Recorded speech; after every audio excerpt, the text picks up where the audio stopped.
بسم الله الرحمن الرحيم. إن الحمد لله حمدا طيبا كثيرا مباركا فيه، وأشهد أن لا إله إلا الله وحده لا شريك له، وأشهد أن محمدا عبده ورسوله. أما بعد، فإن خير الحديث كتاب الله، وخير الهدي هدي محمد صلى الله عليه وسلم، وشر الأمور محدثاتها، وكل محدثة بدعة، وكل بدعة ضلالة، وكل ضلالة في النار. فأعوذ بالله من الشيطان الرجيم. بسم الله الرحمن الرحيم. يا أيها الناس اتقوا ربكم الذي خلقكم من نفس واحدة، وخلق منها زوجها، وبث منهما رجالا كثيرا ونساء، واتقوا الله الذي تساءلون به والأرحام، إن الله كان عليكم رقيبا. بسم الله الرحمن الرحيم. رب اشرح لي صدري ويسر لي أمري واحلل عقدة من لساني يفقهوا قولي. قابل احترام بزرگوں، خواتین، عزیز نوجوان ساتھیوں اور الہجرہ ٹی وی پر دنیا بھر میں دیکھنے والے ناظرین، آپ تمام کا اس سوال جواب کی تیسری نشست میں استقبال ہے. السلام علیکم ورحمۃ اللہ وبرکاتہ. آج کے اس سوال جواب کی نشست میں جو عنوان رکھا گیا ہے، جو گزشتہ ہفتے ہی رکھا گیا تھا، نکاح، خلا اور طلاق. اس مسئلے میں کئی اہم سوال گزشتہ ہفتے چھوٹ چکے تھے. اسی کڑی کو دوسرا حصہ رکھا گیا ہے. انشاءاللہ آنے والے ایپیسوڈ میں، یعنی آنے والے پروگرام میں دیگر عنوان پہ انشاءاللہ اس سوال جواب کی نشست کو آگے بڑھایا جائے گا. لیکن آج کے لیے دوسرا حصہ رہے گا نکاح، خلا اور طلاق. اس مسئلے سے متعلق آپ تمام حضرات میں اگر کوئی سوال ہے تو انشاءاللہ پیش کر سکتے ہیں. انشاءاللہ کوشش کی جائے گی قرآن حدیث کی روشنی میں اور علماء اکرام کے جو فتاووں کی روشنی میں آپ کے سامنے بات رکھی جائے. سب سے پہلے سوال مرد حضرات کی طرف سے جس کسی کو ہے، آپ کاغذ پر لکھ کر ہمارے والنٹیئر محسن بھائی کے پاس پیش کر دیں، وہ انشاءاللہ مائک میں آپ کا سوال کر دیں گے. خواتین کے شعبے میں اگر کوئی سوال ہے تو آپ پیپر پر لکھ کر یہاں پر جینٹس میں ٹرانسفر کر دیں، آپ کا سوال انشاءاللہ یہاں پر پہنچا دیا جائے گا. یہ سوال فون پر آیا ہے صاحب کہ میری بیوی اور ماں میں لڑائی جھگڑا ہوا.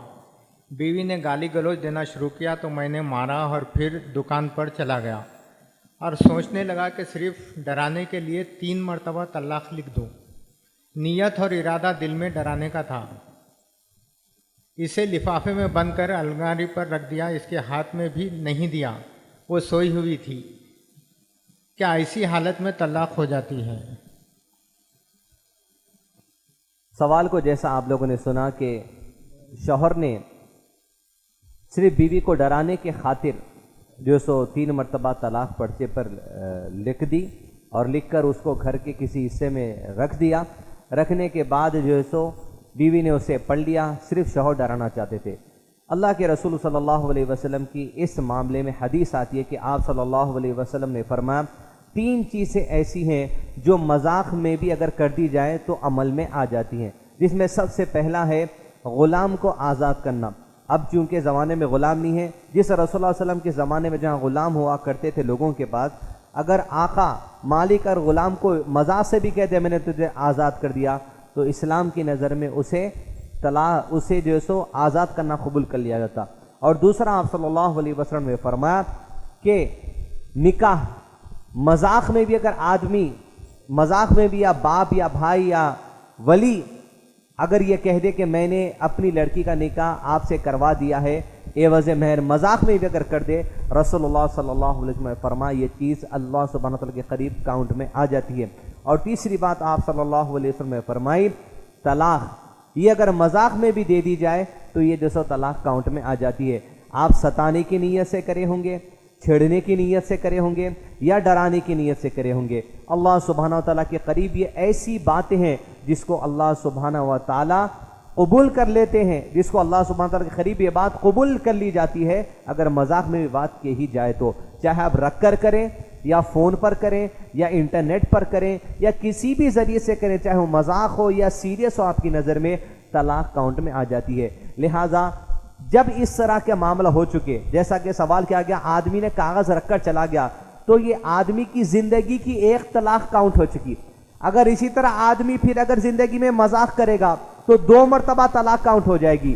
اور اگر پھر تیسری بار ایسا مذاق کر بیٹھے اس کے بعد عورت کے لیے بات جائز ہو جائے گی کہ وہ دوسرے آدمی سے نکاح کرے، اور یہ آدمی سے نکاح اس وقت نہیں کر سکتی جب تک کہ کسی جائز عذر کے بغیر وہ دوسرا والا آدمی سے طلاق نہ دے دے۔ لہٰذا طلاق کے معاملے میں عام طور پہ شہر میں سننے بھی ملتا ہے کہ غصے میں دے دیے، چاہے آپ غصے میں دیں یا مذاق میں دیں، اللہ سبحانہ وتعالیٰ کے قریب یہ چیز جو سو لکھ لی جاتی ہے۔ اس طرح کے غصے اور اس طرح کے مذاق سے آپ جو سو اجتناب کریں تو ہی دنیا اور آخرت کے لیے بہتری والی بات ہے۔ دوسرے سوال کی طرف آگے بڑھیں۔ بھائی صاحب نے 2 سوال کیے ہیں۔ کسی نے 2 مرتبہ ایک ساتھ میں جھگڑے کی وجہ 3 مرتبہ طلاق کہا، اس کا کوئی کفارہ ہے؟ ایسے ہی رجوع کر سکتے ہیں کیا؟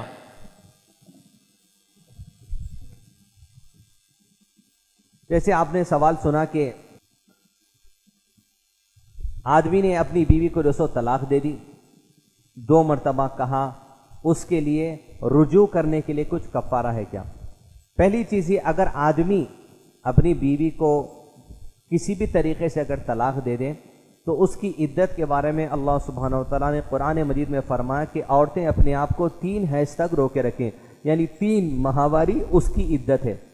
آدمی اگر آج عورت کو کسی کو طلاق دے، اور سب سے پہلا کنڈیشن طلاق کا یہ ہے کہ آدمی اپنی عورت کو اگر طلاق دینے کا مکمل ارادہ کر چکا ہے تو اس کا سب سے پہلا کنڈیشن یہ ہے کہ عورت حیض کی حالت میں نہ ہو۔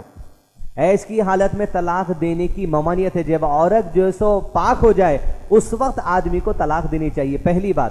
اس کے بعد جب آدمی طلاق دے اور 1 مہینہ گزر گیا اور 2 مہینے گزر گئے اور 3 مہینے گزر چکے، گویا عورت اپنی عدت مکمل کر چکی، یعنی طلاق کاؤنٹ میں آ چکی۔ لیکن اب 3 مہینے کے بعد عدت گزار لینے کے بعد عورت کو اس بات کا اختیار ہے کہ وہ دوسرے آدمی سے شادی کر سکتی ہے، لیکن اس مرحلے میں دونوں کو خیال آ گیا کہ بھئی غلطی ہو چکی ہے، دونوں رجوع کر لیں۔ اگر 3 مہینے گزر جانے کے بعد، عورت کی 3 ماہواری گزرنا جانے کے بعد اگر دونوں کو یہ ارادہ ہوا کہ شادی کر لیں تو نیا مہر، نیا نکاح طے کرنا ہوگا۔ لیکن 3 مہینے گزرنے سے پہلے اگر دونوں نے ارادہ کر لیا کہ ہم سے غلطی ہو چکی ہے، 2 مہینے کے اندر یا 1.5 مہینے کے اندر یا 1 مہینے کے اندر ہی طلاق دینے کے بعد اگر احساس ہو گیا تو اس کے لیے نیا مہر یا نئے نکاح پڑھانے کی ضرورت نہیں ہے، دونوں رجوع ہو سکتے ہیں۔ اور دوسری خاص بات یہ ہے کہ اللہ سبحانہ تعالیٰ قرآن مجید کے اندر فرماتے ہیں کہ طلاق والی عورتیں اپنی عدت شوہر کے گھر میں گزاریں۔ عورت کو اس بات کا حکم ہے کہ جب آدمی طلاق دے تو عدت کے جو 3 مہینے ہیں وہ شوہر کے گھر میں ہی گزارنا ہے، اس لیے کہ اگر رجوع کی کچھ گنجائش بن جائے وہیں گھر میں جو سو آپ لوگ جو سو معاہدہ کر کے زندگی شروع کر سکتے ہیں۔ 3 مہینے گزر جانے کے بعد عورت علیحدگی اختیار کر لے گی، اپنے والد، اپنے بھائی، کہیں بھی جو اس کے محرم ہو ان کے پاس جائے گی۔ اس کے بعد شادی کا ارادہ ہو تو وہ شادی کر سکتی ہے، لیکن اگر رجوع کا ارادہ ہو تو نیا مہر طے کرنا ہوگا اور نیا جو سو خطبہ پڑھا کر ان کا نکاح کروانا ہوگا۔ اس مسئلے میں قرآن حدیث سے روشنی میں بات ہمیں ملتی ہے۔ تیسرے سوال کی طرف آگے بڑھیں۔ یہ دوسرا سوال بھی آپ ہی کا ہے کہ کیا خلے میں عدت ہے؟ بھائی نے سوال کیا کہ خلا میں عدت ہے۔ سب سے پہلی بات یہ کہ جب آدمی خلا دیتا ہے، عام طور پہ سمجھتے ہیں خلا اور طلاق ایک ہی بات ہے، اس میں تھوڑا سا فرق یہ ہے۔ خلا اصل میں یہ چیز ہے کہ عورت اپنے شوہر سے پیٹیشن ڈالتی ہے کہ مجھے طلاق دو، یعنی عورت یوں نہیں کہہ سکتی میں تمہیں خلا دے دی، خلا دے دی، خلا دے دی، یہ اس طرح کی بات نہیں ہے۔ عورت کو پیٹیشن ڈالنا ہوگا، مرد سے گزارش کرنی ہوگی کہ اب میں تم سے زندگی میں اس وجوہات سے نہیں رہنا چاہتی، لہٰذا مجھے طلاق دے دو، یعنی خلا پیٹیشن ہے شوہر کے سامنے ڈالنے کا۔ اب اگر شوہر اگر دے دے تو قرآن مجید سورہ بقرہ آیت نمبر 229 اور بخاری شریف حدیث نمبر 5273، صحیح ترمذی حدیث نمبر 946 کی روشنی میں عورت کی عدت جس کو خلا مل چکا ہے 1 مہینہ ہے۔ اللہ تعالیٰ فرماتے ہیں قرآن مجید میں عورت علیحدگی اختیار کرنے کے لیے کچھ دے دے تو اس دونوں پر کوئی گناہ نہیں۔ اور پھر اللہ کے نبی صلی اللہ علیہ وسلم کی اس حدیث بخاری شریف 5273 میں اس بات کی دلیل ملتی ہے کہ خلا کی جو عدت ہے وہ 1 مہینہ ہے۔ یعنی پہلی چیز یہ، جب آدمی عورت کو خلا دے دے تو جو مہر عورت کو ملا تھا آدمی کی طرف سے، رسول اللہ صلی اللہ علیہ وسلم نے کہا مہر سے کچھ حصہ واپس کر دو۔ حدیث اس طرح ہے، ثابت بن قیس اور رسول اللہ کی بیوی نے